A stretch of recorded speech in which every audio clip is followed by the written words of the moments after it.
तो आइए सुनते हैं मुंशी प्रेमचंद की कहानियों का संग्रह मानसरोवर भाग 4 की और एक कहानी जिसका नाम है मृतक भोज। यह कहानी प्रेमचंद की एक गहरी सामाजिक व्यंग्यात्मक कहानी है जो भारतीय समाज की उस कुप्रथा पर प्रहार करती है जिसमें किसी व्यक्ति की मृत्यु के बाद भोज आयोजित करना प्रतिष्ठा का विषय माना जाता है। इस कहानी में प्रेमचंद दिखाते हैं कि कैसे गरीब परिवार समाज की झूठी इज्जत बचाने के लिए कर्ज में डूब जाते हैं, जबकि मृत व्यक्ति की आत्मा को इससे कोई शांति नहीं मिलती। कहानी के माध्यम से लेखक समाज की ढोंग, दिखावा और सामाजिक दबावों की सच्चाई को उजागर करते हैं। यह कहानी हमें सिखाती है कि मानवता और संवेदना दिखावे से कहीं अधिक बड़ी चीज है। तो आइए सुनते हैं इस कहानी को। सेठ रामनाथ ने रोग सैया पर पड़े पड़े निराशापूर्ण दृष्टि से अपनी स्त्री सुशीला की ओर देखकर कहा, मैं बड़ा अभागा हूं शीला, मेरे साथ तुम्हें सदैव ही दुख भोगना पड़ा। जब घर में कुछ न था तो रात दिन गृहस्थी के धंधों और बच्चों के लिए मरती थी। जब जरा कुछ संभला और तुम्हारे आराम करने के दिन आए तो यूं छोड़े चला जा रहा हूं। आज तक मुझे आशा थी पर आज वह आशा टूट गई। देखो शीला, रो मत, संसार में सभी मरते हैं, कोई 2 साल आगे कोई 2 साल पीछे। अब गृहस्थी का भार तुम्हारे ऊपर है। मैंने रुपये नहीं छोड़े, लेकिन जो कुछ है उससे तुम्हारा जीवन किसी तरह कट जाएगा। यह राजा क्यों रो रहा है? सुशीला ने आंसू पोंछकर कहा, जिद्दी हो गया है और क्या। आज सवेरे से रट लगाए हुए है कि मैं मोटर लूंगा। 50 रुपये से कम में आएगी मोटर? सेठ जी को इधर कुछ दिनों से दोनों बालकों पर बहुत स्नेह हो गया था। बोले तो मंगा दो ना एक। बेचारा कब से रो रहा है। क्या क्या अरमान दिल में थे, सब धूल में मिल गए। रानी के लिए विलायती गुड़िया भी मंगा दो। दूसरों के खिलौने देखकर तरसती रहती है। जिस धन को प्राणों से भी प्रिय समझा वह अंत को डॉक्टरों ने खाया। बच्चे मुझे क्या याद करेंगे कि बाप था। अभागे बाप ने तो धन को लड़के लड़की से प्रिय समझा, कभी पैसे की चीज भी लाकर नहीं दी। अंतिम समय जब संसार की असारता कठोर सत्य बनकर आंखों के सामने खड़ी हो जाती है तो जो कुछ न किया उसका खेद और जो कुछ किया उस पर पश्चाताप मन को उदार और निष्कपट बना देता है। सुशीला ने राजा को बुलाया और उसे छाती से लगाकर रोने लगी। वह मात्र स्नेह जो पति की कृपणता से भीतर ही भीतर तड़प कर रह जाता था, इस समय जैसे खौल उठा। लेकिन मोटर के लिए रुपए कहां थे? सेठ जी ने पूछा, मोटर लोगे बेटा? अपनी अम्मा से रुपये लेकर भैया के साथ चले जाओ, खूब अच्छी मोटर लाना। राजा ने माता के आंसू और पिता का यह स्नेह देखा तो उसका बाल हठ जैसे पिघल गया। बोला, अभी नहीं लूंगा। सेठ जी ने पूछा, क्यों? जब आप अच्छे हो जाएंगे तब लूंगा। सेठ जी फूट फूट कर रोने लगे। तीसरे दिन सेठ रामनाथ का देहांत हो गया। धनी के जीने से दुख बहुतों को होता है, सुख थोड़ों को। उनके मरने से दुख थोड़ों को होता है, सुख बहुतों को। महाब्राह्मणों की मंडली अलग सुखी है, पंडित जी अलग खुश हैं और शायद बिरादरी के लोग भी प्रसन्न हैं, इसलिए कि एक बराबर का आदमी कम हुआ, दिल से एक कांटा दूर हुआ। और पट्टीदारों का तो पूछना ही क्या, अब वह पुरानी कसर निकालेंगे। हृदय को शीतल करने का ऐसा अवसर बहुत दिनों के बाद मिला है। आज 5वां दिन है। वह विशाल भवन सूना पड़ा है। लड़के न रोते हैं न हंसते हैं। मन मारे मां के पास बैठे हैं और विधवा भविष्य की अपार चिंताओं के भार से दबी हुई निर्जीव सी पड़ी है। घर में जो रुपए बच रहे थे वे दाह क्रिया की भेंट हो गए और अभी सारे संस्कार बाकी पड़े हैं। भगवान, कैसे बेड़ा पार लगेगा। किसी ने द्वार पर आवाज दी। महरा ने आकर सेठ धनीराम के आने की सूचना दी। दोनों बालक बाहर दौड़े। सुशीला का मन भी एक क्षण के लिए हरा हो गया। सेठ धनीराम बिरादरी के सरपंच थे। अबला का क्षुब्ध हृदय सेठ जी की इस कृपा से पुलकित हो उठा। आखिर बिरादरी के मुखिया हैं। ये लोग अनाथों की खोज खबर न ले तो कौन ले। धन्य है ये पुण्य आत्मा लोग जो मुसीबत में दीनों की रक्षा करते हैं। यह सोचती हुई सुशीला घूंघट निकाले बरोठे में आकर खड़ी हो गई। देखा तो धनीराम जी के अतिरिक्त और भी कई सज्जन खड़े हैं। धनीराम बोले, बहू जी, भाई रामनाथ की अकाल मृत्यु से हम लोगों को जितना दुख हुआ है वह हमारा दिल ही जानता है।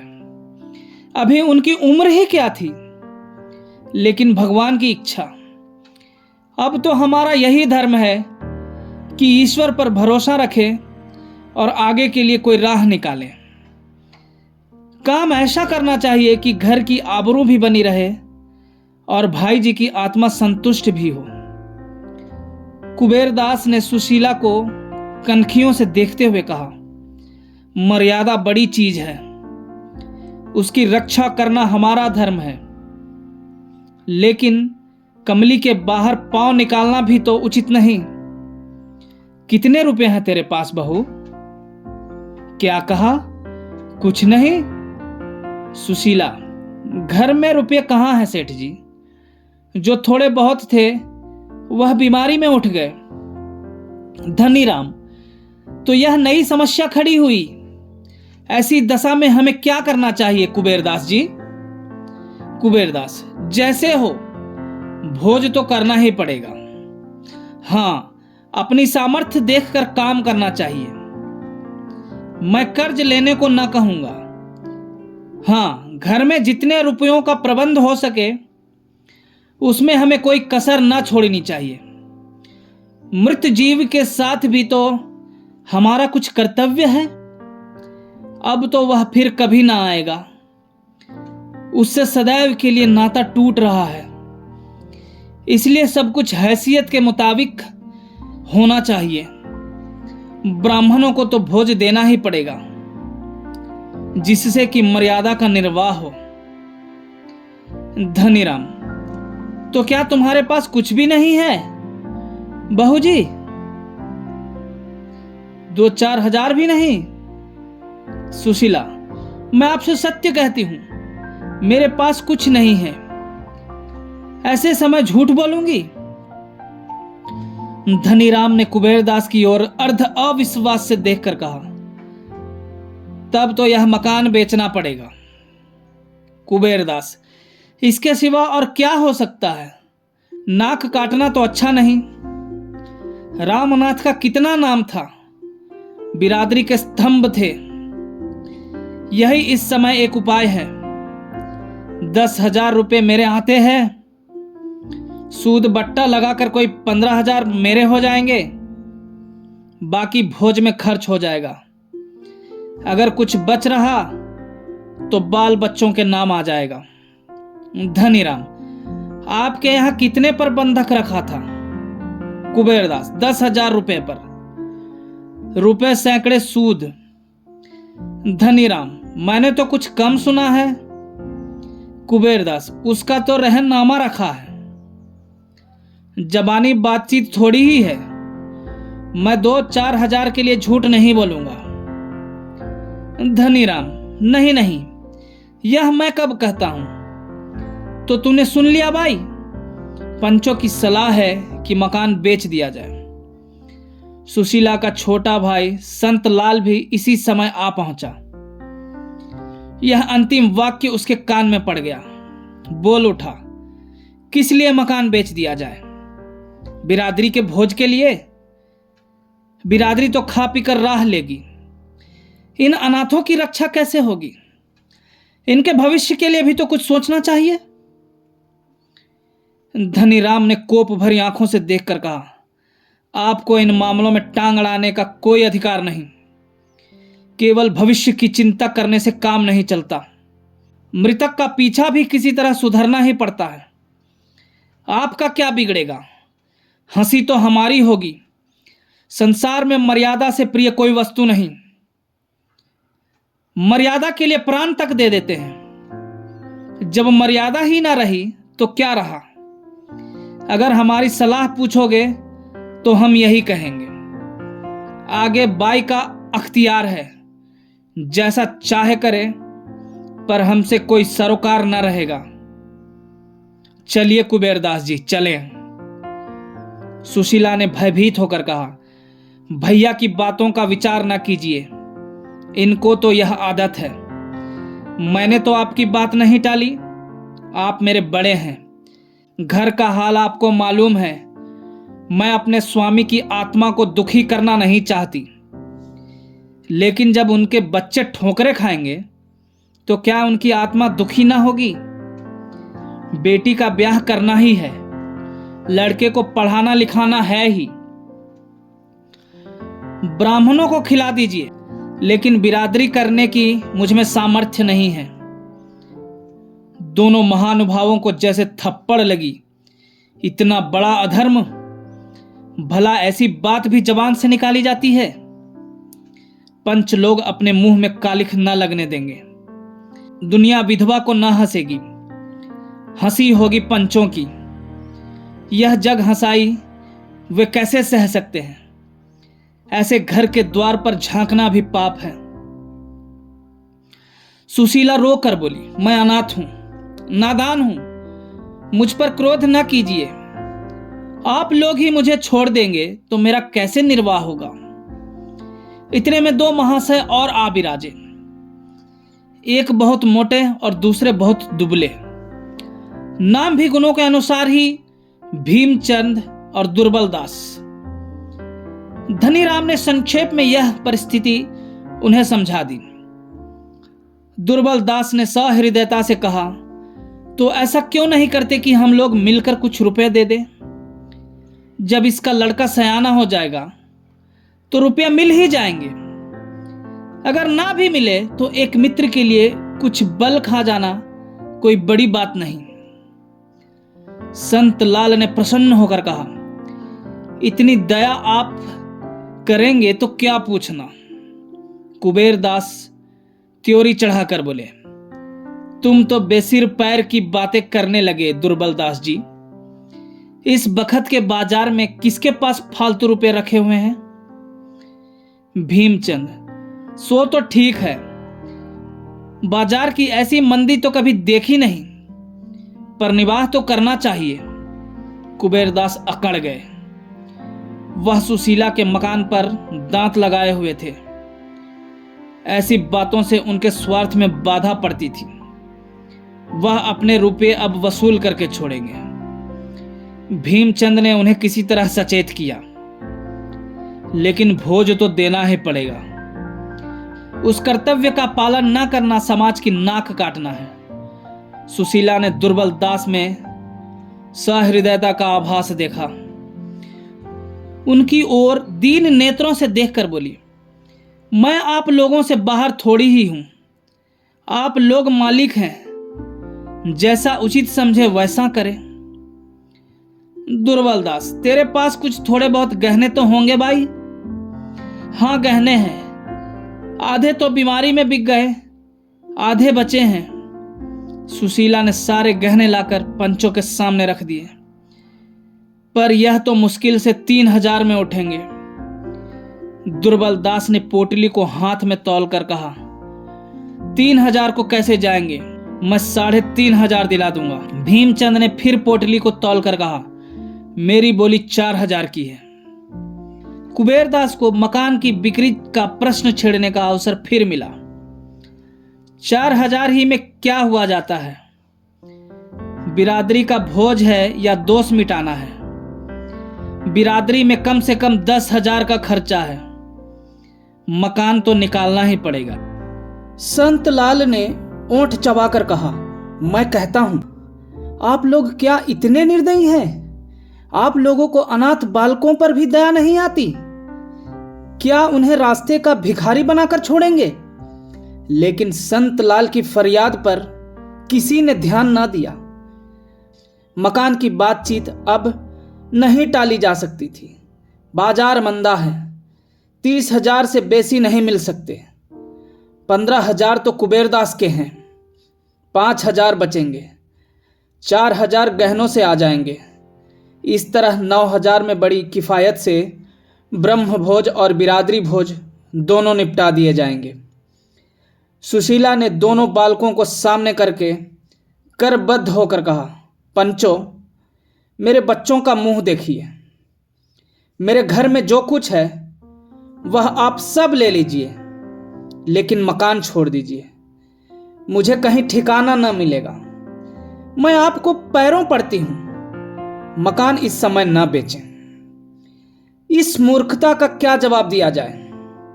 पंच लोग तो खुद चाहते थे कि मकान ना बेचना पड़े। उन्हें अनाथों से कोई दुश्मनी नहीं थी, किंतु बिरादरी का भोज और किस तरह किया जाए? अगर विधवा कम से कम 5,000 रुपए का जुगाड़ और कर दे तो मकान बच सकता है, पर वह ऐसा नहीं कर सकती। तो मकान बेचने के सिवा और कोई उपाय नहीं। कुबेर ने अंत में कहा, देख भाई, बाजार की दशा इस समय खराब है। रुपए किसी से उधार नहीं मिल सकते। बाल बच्चों के भाग में लिखा होगा तो भगवान और किसी हीले से देगा। हीले रोजी बहाने मौत। बाल बच्चों की चिंता मत कर। भगवान जिसको जन्म देते हैं उसकी जीविका की जुगत पहले ही से कर देते हैं। हम तुझे समझा कर हार गए। अगर तू अब भी अपना हठ ना छोड़ेगी तो हम बात भी ना पूछेंगे। फिर यहां तेरा रहना मुश्किल हो जाएगा। शहर वाले तेरे पीछे पड़ जाएंगे। विधवा सुशीला अब और क्या करती? पंचों से लड़कर वह कैसे रह सकती थी? पानी में रहकर मगर से कौन बैर कर सकता है? घर में जाने के लिए उठी पर वहीं मूर्छित होकर गिर पड़ी। अभी तक आशा संभाले हुई थी। बच्चों के पालन पोषण में वह अपना वैधव्य भूल सकती थी, पर अब तो अंधकार था चारों ओर। सेठ रामनाथ के मित्रों का उनके घर पर पूरा अधिकार था। मित्रों का अधिकार ना हो तो किसका हो? स्त्री कौन होती है? जब वह इतनी मोटी सी बात नहीं समझती कि बिरादरी करना और धूमधाम से दिल खोलकर करना लाजमी बात है, तो उससे और कुछ कहना व्यर्थ है। गहने कौन खरीदे? भीमचंद 4,000 दाम लगा चुके थे, लेकिन अब उन्हें मालूम हुआ कि उनसे भूल हुई थी। दुर्बल दास ने 3,000 लगाए थे, इसीलिए सौदा इन्हीं के हाथ हुआ। इस बात पर दुर्बल दास और भीमचंद में तकरार भी हो गई, लेकिन भीमचंद को मुंह की खानी पड़ी। न्याय दुर्बल के पक्ष में था। धनीराम ने कटाक्ष किया, देखो दुर्बल दास, माल तो ले जाते हो, पर 3,000 से बेसी का है। मैं नीति की हत्या ना होने दूंगा। कुबेरदास बोले, अजी तो घर में ही तो है, कहीं बाहर तो नहीं गया। एक दिन मित्रों की दावत हो जाएगी। इस पर चारों महानुभाव हंसे। इस काम से फुर्सत पाकर अब मकान का प्रश्न उठा। कुबेरदास 30,000 देने पर तैयार थे, पर कानूनी कार्रवाई किए बिना संदेह की गुंजाइश थी। यह गुंजाइश क्यों कर रखी जाए? एक दलाल बुलाया गया। नाटा सा आदमी था, पोपला मुंह, कोई 50 की अवस्था। नाम था चोखेलाल। कुबेरदास ने कहा, चोखेलाल जी से हमारी 30 साल की दोस्ती है। आदमी क्या रत्न है। भीमचंद, देखो चोखेलाल, हमें यह मकान बेचना है। इसके लिए कोई अच्छा ग्राहक लाओ, तुम्हारी दलाली पक्की। कुबेरदास, बाजार का हाल अच्छा नहीं है, लेकिन फिर भी हमें यह तो देखना पड़ेगा कि रामनाथ के बाल बच्चों को टोटा ना हो। कान में 30 से आगे ना जाना। भीमचंद, देखिए कुबेरदास, यह अच्छी बात नहीं है। कुबेरदास, तो मैं क्या कर रहा हूं? मैं तो यही कह रहा था कि अच्छे दाम लगवाना। चोखेलाल, आप लोगों को मुझसे यह कहने की जरूरत नहीं, मैं अपना धर्म समझता हूं। रामनाथ जी मेरे भी मित्र थे। मुझे यह भी मालूम है कि इस मकान के बनवाने में 1 लाख से कम 1 पाई भी न लगे, लेकिन बाजार का हाल क्या आप लोगों से छिपा है? इस समय इसके 25,000 से बेसी नहीं मिल सकते। सुबीते से तो कोई ग्राहक के 10-5 हजार और मिल जाएंगे, लेकिन इस समय तो कोई ग्राहक भी मुश्किल से मिलेंगे। लो दही और लाव दही की बात है। धनीराम, 25,000 रुपये तो बहुत कम है भाई, और ना सही 30,000 रुपये तो कर दो। चोखेलाल, 30 क्या, मैं तो 40 करा दूं, पर कोई ग्राहक तो मिले। आप लोग कहते हैं तो मैं 30,000 की बातचीत करूंगा। धनीराम, जब 30,000 में ही देना है तो कुबेरदास जी ही क्यों न ले लें? इतना सस्ता माल दूसरों को क्यों दिया जाए? कुबेरदास, आप सब लोगों की राय हो तो ऐसा ही कर लिया जाए। धनीराम ने हाँ हाँ कहकर हामी भरी। भीमचंद मन में ऐंठ कर रह गए। यह सौदा भी पक्का हो गया। आज ही वकील से बेनामा लिखा, तुरंत रजिस्ट्री भी हो गई। सुशीला के सामने बैनामा लाया गया तो उसने एक ठंडी सांस ली और सजल नेत्रों से उस पर हस्ताक्षर कर दिए। अब उसे उसके सिवा और कहीं शरण नहीं है। बेवफा मित्र की भांति यह घर भी सुख के दिनों में साथ देकर दुख के दिनों में उसका साथ छोड़ रहा है। पंच लोग सुशीला के आंगन में बैठे बिरादरी के रुके लिख रहे हैं और अनाथ विधवा ऊपर झरोके पर बैठी भाग्य को रो रही है। इधर रुका तैयार हुआ, उधर विधवा की आंखों से आंसू की बूंदें निकलकर रुखे पर गिर पड़ी।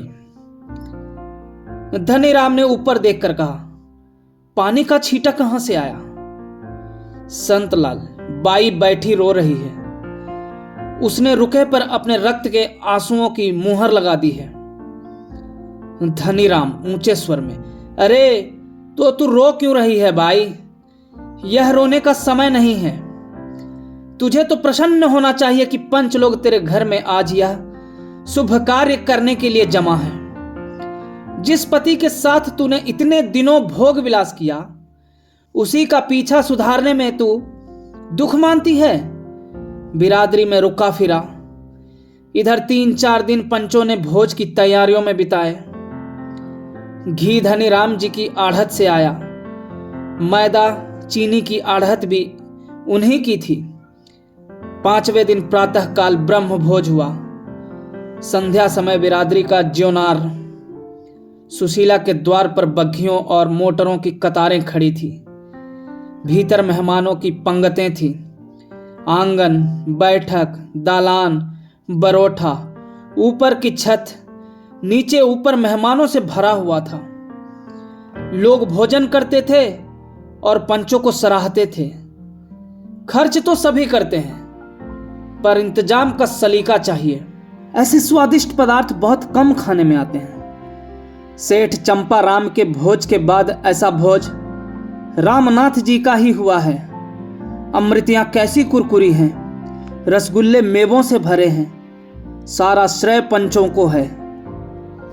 धनीराम ने नम्रता से कहा, आप भाइयों की दया है जो ऐसा कहते हो। रामनाथ से भाईचारे का व्यवहार था। हम न करते तो कौन करता। 4 दिन से सोना नसीब नहीं हुआ है। आप धन्य हैं, मित्र हो तो ऐसे हों। क्या बात है, आपने रामनाथ जी का नाम रख लिया। बिरादरी यही खाना खिलाना देखती है, रोकड़ देखने नहीं जाती। मेहमान लोग बखान बखान कर माल उड़ा रहे थे और उधर कोठरी में बैठी हुई सुशीला सोच रही थी, संसार में ऐसे स्वार्थी लोग हैं। सारा संसार स्वार्थमय हो गया है। सब पेटों पर हाथ फेर फेर कर भोजन कर रहे हैं। कोई इतना भी नहीं पूछता कि अनाथों के लिए कुछ बचा या नहीं। 1 महीना गुजर गया। सुशीला को एक एक पैसे की तंगी हो रही थी। नकद था ही नहीं, गहने निकल ही गए थे। अब थोड़े से बर्तन बच रहे थे। उधर छोटे छोटे बहुत से बिल चुकाने थे। कुछ रुपए डॉक्टर के, कुछ दर्जी के, कुछ बनियों के। सुशीला को यह रकमें घर का बचा खुचा सामान बेचकर चुकानी पड़ी। और महीना पूरा होते होते उसके पास कुछ न बचा। बेचारा संत लाल एक दुकान पर मुनीम था। कभी कभी वह आकर 1 आधा रुपए दे देता। इधर खर्च का हाथ फैला हुआ था। लड़के अवस्था को समझते थे, मां को छेड़ते न थे, पर मकान के सामने से कोई खोंचे वाला निकल जाता और वे दूसरे लड़कों को फल या मिठाई खाते देखते तो उनके मुंह में पानी भरकर आंखों में भर जाता था। ऐसी ललचाई हुई आंखों से ताकते थे कि दया आती। वही बच्चे जो थोड़े दिन पहले मेवे मिठाई की ओर ताकते न थे, अब एक एक पैसे की चीज को तरसते थे। वही सज्जन जिन्होंने बिरादरी का भोज करवाया था, अब घर के सामने से निकल जाते, पर कोई झांकता न था। शाम हो गई थी। सुशीला चूल्हा जलाए रोटियां सेक रही थी और दोनों बालक चूल्हे के पास रोटियों को क्षुधित नेत्रों से देख रहे थे। चूल्हे के दूसरे एले पर दाल थी। दाल के पकने का इंतजार था। लड़की 11 साल की थी, लड़का 8 साल का। मोहन अधीर होकर बोला, अम्मा मुझे रूखी रोटियां ही दे दो, बड़ी भूख लगी है। सुशीला, अभी दाल कच्ची है भैया। रेवती, मेरे पास 1 पैसा है, मैं उसका दही लिए आती हूं। सुशीला, तूने पैसा कहां पाया? रेवती, मुझे कल अपनी गुड़ियों की पिटारी में मिल गया था। सुशीला, लेकिन जल्द आइयो। रेवती दौड़कर बाहर गई और थोड़ी देर में एक पत्ते पर जरा सा दही ले आई। मां ने रोटी सेक कर दे दी। दही से खाने लगा। आम लड़कों की भांति वह भी स्वार्थी था। बहन से पूछा भी नहीं। सुशीला ने कड़ी आंखों से देखकर कहा, बहन को भी दे दे, अकेला ही खा जाएगा। मोहन लज्जित हो गया। उसकी आंखें डबडबा आई। रेवती बोली, नहीं अम्मा, कितना मिला ही है, तुम खाओ मोहन, तुम्हें जल्दी नींद आ जाती है। मैं तो दाल पक जाएगी तो खाऊंगी। उसी वक्त 2 आदमियों ने आवाज दी। रेवती ने बाहर जाकर पूछा। यह सेठ कुबेरदास के आदमी थे, मकान खाली कराने आए थे। क्रोध से सुशीला की आंखें लाल हो गईं। बरोठे में आकर कहा, अभी मेरे पति को पीछे हुए महीना भी नहीं हुआ, मकान खाली कराने की धुन सवार हो गई। मेरा 50,000 का घर 30,000 में ले लिया, 5,000 सूद के उड़ाए, फिर भी तस्कीन नहीं होती। कह दो मैं अभी खाली नहीं करूंगी। मुनीम ने नम्रता से कहा, बाई जी, मेरा क्या अख्तियार है, मैं तो केवल संदेशिया हूं। जब चीज दूसरे की हो गई तो आपको छोड़नी ही पड़ेगी, झंझट करने से क्या मतलब। सुशीला भी समझ गई। ठीक ही कहता, गाय हत्या के बल कै दिन खेत चरेगी। नर्म होकर बोली, सेठ जी से कहो मुझे 10-5 दिन की मोहलत दें। लेकिन नहीं, कुछ मत कहो। क्यों 10-5 दिन के लिए किसी का एहसान लूं? मेरे भाग्य में इस घर में रहना लिखा होता तो निकलता ही क्यों? मुनीम ने पूछा। तो कल सवेरे तक खाली हो जाएगा? सुशीला, हाँ हाँ कहती तो हूं, लेकिन सवेरे तक क्यों, मैं अभी खाली किए देती हूं। मेरे पास कौन सा बड़ा सामान ही है।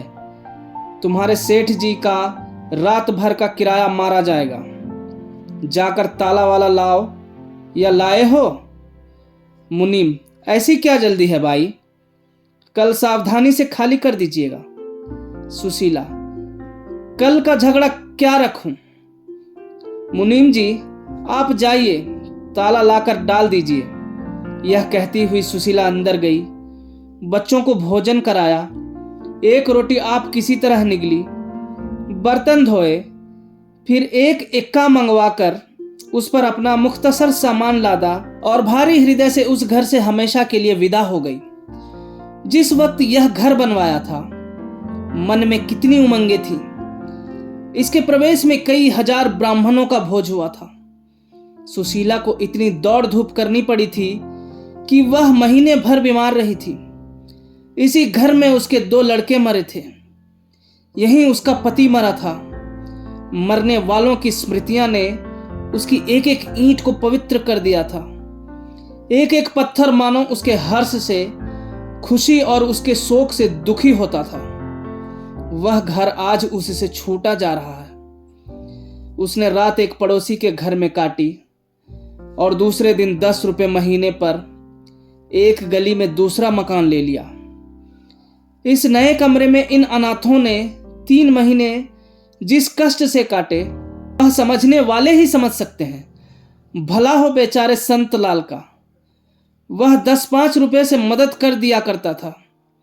अगर सुशीला दरिद्र घर की होती तो पिसाई करती, कपड़े सीती, किसी के घर में टहल करती, पर जिन कामों को बिरादरी नीचा समझती है, उनका सहारा कैसे लेती? नहीं तो लोग कहते यह सेठ रामनाथ की स्त्री है।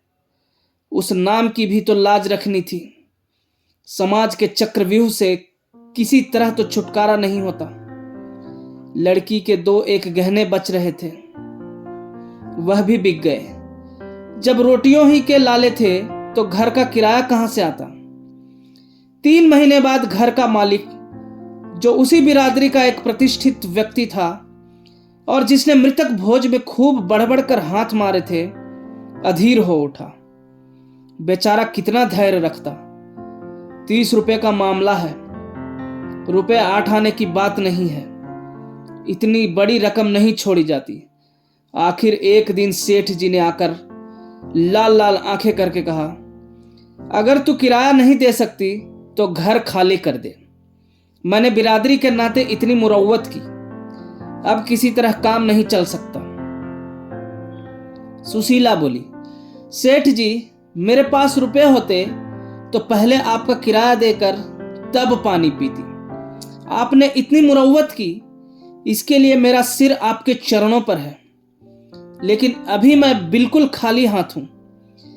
यह समझ लीजिए कि एक भाई के बाल बच्चों की परवरिश कर रहे हैं। और क्या कहूं सेठ, चल चल, इस तरह की बातें बहुत सुन चुका। बिरादरी का आदमी है तो उसे चूस लो। कोई मुसलमान होता तो उसके चुपके से महीने महीने दे देती, नहीं तो उसने निकाल बाहर किया होता। मैं बिरादरी का हूं, इसलिए मुझे किराया देने की दरकार नहीं। मुझे मांगना ही नहीं चाहिए। यही तो बिरादरी के साथ करना चाहिए। इसी समय रेवती भी आकर खड़ी हो गई। सेठ जी ने उसे सिर से पांव तक देखा और तब किसी कारण से बोले, अच्छा, यह लड़की तो सयानी हो गई, कहीं इसकी सगाई की बातचीत नहीं की? रेवती तुरंत भाग गई। सुशीला ने इन शब्दों में आत्मीयता की झलक पाकर पुलकित कंठ से कहा, अभी तो कहीं बातचीत नहीं हुई सेठ जी। घर का किराया तक तो अदा नहीं कर सकती, सगाई क्या करूंगी? फिर अभी छोटी भी तो है। सेठ जी ने तुरंत शास्त्रों का आधार दिया। कन्याओं के विवाह की यही अवस्था है।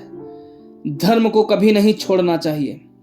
किराए की कोई बात नहीं है। हमें क्या मालूम था कि सेठ रामनाथ के परिवार की यह दशा है। सुशीला, तो आपकी निगाह में कोई अच्छा घर है? यह तो आप जानते ही हैं, मेरे पास लेने देने को कुछ नहीं है। झाबरमल, इन सेठ जी का यही नाम था। लेने देने का कोई झगड़ा नहीं होगा बाई जी।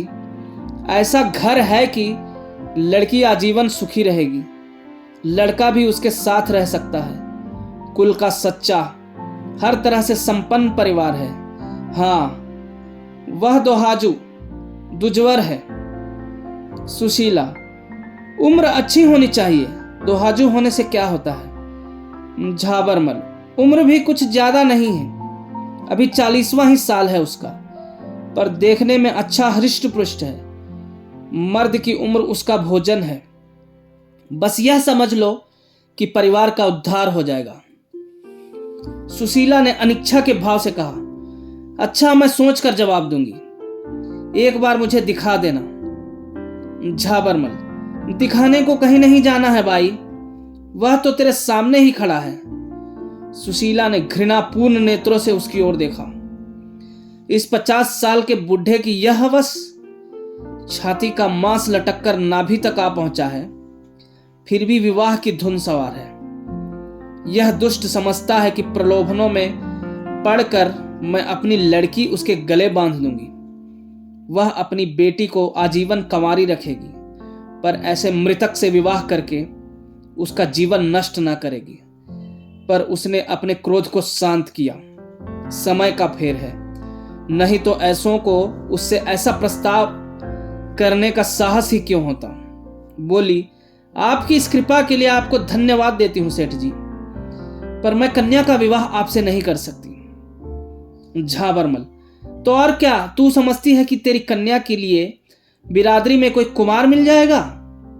सुशीला, मेरी लड़की कंवारी रहेगी। झाबरमल, और रामनाथ जी के नाम को कलंकित करेगी।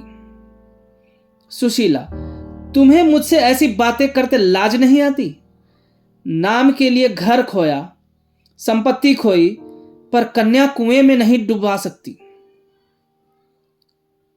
झाबरमल, तो मेरा किराया दे दे। सुशीला, अभी मेरे पास रुपए नहीं है।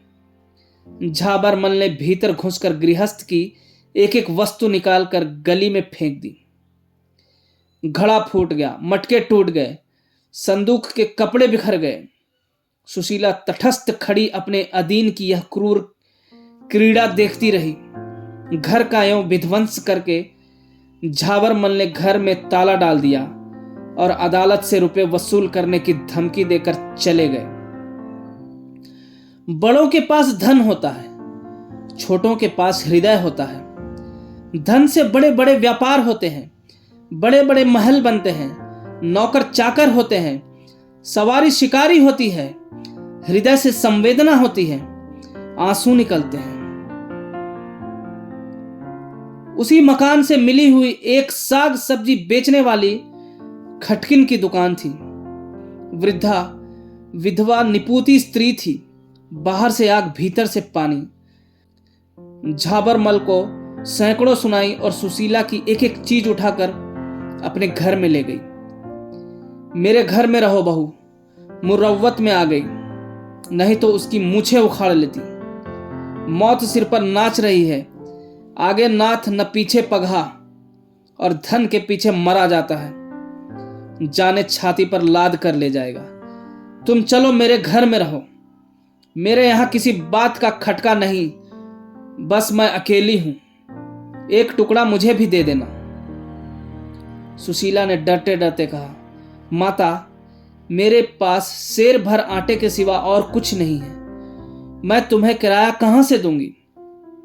बुढ़िया ने कहा, मैं झाबरमल नहीं हूं बहू, न कुबेर दास हूं। मैं तो समझती हूं जिंदगी में सुख भी है, दुख भी है। सुख में इतराओ मत, दुख में घबराओ मत। तुम्ही से 4 पैसे कमाकर अपना पेट पालती हूं। तुम्हें उस दिन भी देखा था जब तुम महल में रहती थी, और आज भी देख रही हूं जब तुम अनाथ हो। जो मिजाज तब था वही अब है। मेरे धन्य भाग्य कि तुम मेरे घर में आओ। मेरी आंखें फूटी है जो तुमसे किराया मांगने जाऊंगी। इन सांत्वना से भरे हुए सरल शब्दों ने सुशीला के हृदय का बोझ हल्का कर दिया। उसने देखा सच्ची सज्जनता भी दरिद्रों और नीचों ही के पास रहती है। बड़ों की दया भी होती है अहंकार का दूसरा रूप। इस खटकीन के साथ रहते हुए सुशीला को 6 महीने हो गए थे। सुशीला का उससे दिन दिन स्नेह बढ़ता जाता था। वह जो कुछ पाती लाकर सुशीला के हाथ में रख देती। दोनों बालक उसकी 2 आंखें थी। मजाल न थी कि पड़ोस का कोई आदमी उन्हें कड़ी आंखों से देख ले। बुढ़िया दुनिया सिर पर उठा लेती।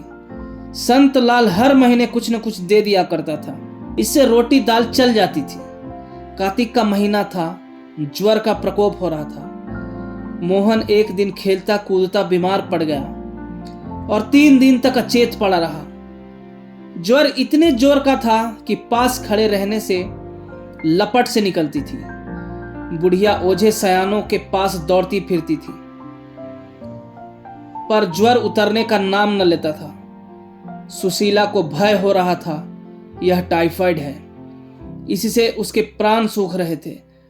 चौथे दिन उसने रेवती से कहा, बेटी, तूने बड़े पंच जी का घर तो देखा है, जाकर उनसे कह भैया बीमार है, कोई डॉक्टर भेज दे। रेवती को कहने भर की देरी थी। दौड़ती हुई सेठ कुबेरदास के पास गई। कुबेरदास बोले, डॉक्टर की फीस 16 रुपए है, तेरी माँ दे देगी? रेवती ने निराश होकर कहा, अम्मा के पास रुपये कहाँ हैं? कुबेरदास, तो फिर किस मुंह से मेरे डॉक्टर को बुलाती है? तेरा मामा कहाँ है? उनसे जाकर कह सेवा समिति से कोई डॉक्टर बुला ले जाए, नहीं तो खैराती अस्पताल में क्यों नहीं लड़के को ले जाती? या अभी वही पुरानी बू समाई हुई है? कैसी मूर्ख स्त्री है, घर में टका नहीं और डॉक्टर का हुक्म लगा दिया।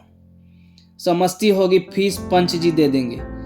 पंच जी क्यों फीस दें? बिरादरी का धन धर्म कार्य के लिए है, यूं उड़ाने के लिए नहीं है। रेवती मां के पास लौटी, पर जो कुछ सुना था वह उससे न कह सकी। घाव पर नमक क्यों छिड़के? बहाना कर दिया बड़े पंच जी कहीं गए हैं। सुशीला, तो मुनीम से क्यों नहीं कहा? यहां क्या कोई मिठाई खाया जाता था जो दौड़ी चली आई? इसी वक्त संत लाल एक वैद्य जी को लेकर आ पहुंचा। वैद्य भी एक दिन आकर दूसरे दिन न लौटे। सेवा समिति के डॉक्टर भी 2 दिन बड़ी मिन्नतों से आए, फिर उन्हें भी अवकाश न रहा और मोहन की दशा दिनों दिन बिगड़ती जाती थी। महीना बीत गया, पर ज्वर ऐसा चढ़ा कि एक क्षण के लिए भी ना उतरा। उसका चेहरा इतना सूख गया था कि देखकर दया आती थी। न कुछ बोलता न कहता, यहां तक कि करवट भी न बदल सकता था। पड़े पड़े देह की खाल फट गई, सिर के बाल गिर गए, हाथ पांव लकड़ी हो गए। संत लाल काम से छुट्टी पाता तो आ जाता, पर इससे क्या होता? तीमारदारी दवा तो नहीं है। एक दिन संध्या समय उसके हाथ ठंडे हो गए। माता के प्राण पहले ही से सूखे हुए थे। यह हाल देखकर रोने पीटने लगी। मिन्नतें तो बहुतेरी हो चुकी थी। रोती हुई मोहन की खाट के साथ फेरे करके हाथ बांधकर बोली, भगवान, यही मेरी जन्म की कमाई है। अपना सर्वस्व खोकर भी मैं बालक को छाती से लगाए हुए संतुष्ट थी। लेकिन यह चोट न सही जाएगी। तुम इसे अच्छा कर दो, इसके बदले मुझे उठा लो। बस मैं यही दया चाहती हूं। दयामय, संसार के रहस्य को कौन समझता है? क्या हम में से बहुतों को यह अनुभव नहीं कि जिस दिन हमने बेईमानी करके कुछ रकम उड़ाई, उसी दिन उस रकम का दुगना नुकसान हो गया। सुशीला को उसी दिन रात को ज्वर आ गया और उसी दिन मोहन का ज्वर उतर गया। बच्चे की सेवा शुश्रूषा में आधी तो यूं ही रह गई थी। इस बीमारी ने ऐसा पकड़ा कि फिर न छोड़ा। मालूम नहीं देवता बैठे सुन रहे थे या क्या। उसकी याचना अक्षरश पूरी हुई। 15वें दिन मोहन चारपाई से उठकर मां के पास आया और उसकी छाती पर सिर रखकर रोने लगा। माता ने उसके गले में बाहें डालकर उसे छाती से लगा लिया और बोली, क्यों रोते हो बेटा, मैं अच्छी हो जाऊंगी। अब मुझे क्या चिंता, भगवान पालने वाले हैं, वही तुम्हारे रक्षक है, वही तुम्हारे पिता है। अब मैं सब तरफ से निश्चिंत हूं, जल्द अच्छी हो जाऊंगी। मोहन बोला, जिया तो कहती है अम्मा अब ना अच्छी होगी। सुशीला ने बालक को चुम्बन लेकर कहा, जिया पगली है, उसे कहने दो। मैं तुम्हें छोड़कर कहीं ना जाऊंगी, मैं सदा तुम्हारे साथ रहूंगी। हाँ, जिस दिन तुम कोई अपराध करोगे, किसी की कोई चीज उठा लोगे, उसी दिन मैं मर जाऊंगी। मोहन ने प्रसन्न होकर कहा, तो तुम मेरे पास से कभी नहीं जाओगी मां? सुशीला ने कहा, कभी नहीं बेटा, कभी नहीं। उसी रात को दुख और विपत्ति की मारी हुई यह अनाथ विधवा दोनों अनाथ बालकों को भगवान पर छोड़कर परलोक सिधार गई। इस घटना को 3 साल हो गए। मोहन और रेवती दोनों उसी वृद्धा के पास रहते हैं। बुढ़िया मां तो नहीं है, लेकिन मां से बढ़कर है। रोज मोहन को रात की रखी रोटियां खिलाकर गुरुजी की पाठशाला में पहुंचा आती है। छुट्टी के समय जाकर लिवा आती है। रेवती का अब 14वां साल है। वह घर का सारा काम पसीना कूटना, चौका बर्तन, झाड़ू बुहारू करती है। बुढ़िया सौदा बेचने चली जाती है तो वह दुकान पर भी आ बैठती है। एक दिन बड़े पंच सेठ कुबेर दास ने उसे बुला भेजा और बोले, तुझे दुकान पर बैठते शर्म नहीं आती? सारी बिरादरी की नाक कटा रही है। खबरदार जो कल से दुकान पर बैठी। मैंने तेरे पानी ग्रहण के लिए झाबरमल जी को पक्का कर लिया है। सेठानी ने समर्थन किया, तू अब सयानी हुई बेटी, अब तेरा इस तरह बैठना अच्छा नहीं। लोग तरह तरह की बातें करने लगते हैं। सेठ झाबरमल तो राजी ही ना होते थे। हमने बहुत कह सुनकर राजी किया है। बस समझ ले कि रानी हो जाएगी। लाखों की संपत्ति है, लाखों की। तेरे धन्य भाग की ऐसा वर मिला। तेरा छोटा भाई है, उसको भी कोई दुकान करा दी जाएगी। सेठ बिरादरी की कितनी बदनामी है। सेठानी है ही। रेवती ने लज्जित होकर कहा, मैं क्या जानूं, आप मामा से कहें। सेठ, वह कौन होता है? टके पर मुनीमी करता है, उससे मैं क्या पूछूं? मैं बिरादरी का पंच हूं। मुझे अधिकार है जिस काम से बिरादरी का कल्याण देखूं वह करूं। मैंने और पंचों से राय ले ली है, सब मुझसे सहमत है। अगर तू यूं नहीं मानेगी तो हम अदालती कार्रवाई करेंगे। तुझे खर्च वरच का काम होगा, यह लेती जा। यह कहते हुए उन्होंने 20 रुपए के नोट रेवती की तरफ फेंक दिए। रेवती ने उठाकर वहीं पुर्जे पुर्जे कर डाले और तमतमाए मुख से बोली, बिरादरी ने तब हम लोगों की बात न पूछी जब हम रोटियों के मोहताज थे। मेरी माता मर गई, कोई झांकने तक न आया। मेरा भाई बीमार हुआ, किसी ने खबर तक न ली। ऐसी बिरादरी की मुझे परवाह नहीं। रेवती चली गई तो झाबरमल कोठरी से निकल आए। चेहरा उदास था। सेठानी ने कहा, लड़की बड़ी घमंडिन है, आंख का पानी मर गया है। झाबरमल, 20 रुपये खराब हो गए, ऐसा फाड़ा है कि जुड़ भी नहीं सकते। कुबेर दास, तुम घबराओ नहीं, मैं इसे अदालत से ठीक करूंगा। जाति कहाँ है? झाबरमल, अब तो आपका ही भरोसा है। बिरादरी के बड़े पंच की बात कहीं मिथ्या हो सकती है? रेवती नाबालिग थी, माता पिता नहीं थे। ऐसी दशा में पंचों का उस पर पूरा अधिकार था। वह बिरादरी के दबाव में नहीं रहना चाहती है, न चाहे। कानून बिरादरी के अधिकार की उपेक्षा नहीं कर सकता। संत लाल ने यह माजरा सुना तो दांत पीस कर बोले, न जाने इस बिरादरी का भगवान कब अंत करेंगे। रेवती, क्या बिरादरी मुझे जबरदस्ती अपने अधिकार में ले सकती है? संत लाल, हाँ बेटी, धानिकों के हाथ में तो कानून भी है। रेवती, मैं कह दूंगी कि मैं उनके पास नहीं रहना चाहती। संत लाल, तेरे कहने से क्या होगा? तेरे भाग्य में यही लिखा था तो किसका बस है। मैं जाता हूं बड़े पंच के पास।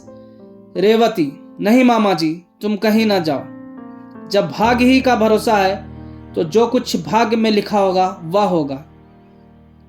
रात तो रेवती ने घर में काटी, बार बार निद्रा मग्न भाई को गले लगाती। यह अनाथ अकेला कैसा रहेगा, यह सोचकर उसका मन कातर हो जाता। पर झाबर मल की सूरत याद करके उसका संकल्प दृढ़ हो जाता। प्रातःकाल रेवती गंगा स्नान करने गई। यह इधर कई महीनों से उसका नित्य का नियम था। आज जरा अंधेरा था, पर यह कोई संदेह की बात न थी। संदेह तब हुआ जब 8 बज गए और वह लौट कर न आई। तीसरे पहर सारी बिरादरी में खबर फैल गई, सेठ रामनाथ की कन्या गंगा में डूब गई, उसकी लाश पाई गई। कुबेरदास ने कहा, चलो अच्छा हुआ, बिरादरी की बदनामी तो ना होगी। झाबर मल ने दुखी मन से कहा, मेरे लिए अब कोई और उपाय कीजिए। उधर मोहन सिर पीट पीट कर रो रहा था और बुढ़िया उसे गोद में लिए समझा रही थी, बेटा उस देवी के लिए क्यों रोते हो, जिंदगी में उसके दुख ही दुख था। अब वह अपनी मां की गोद में आराम कर रही है। धन्यवाद।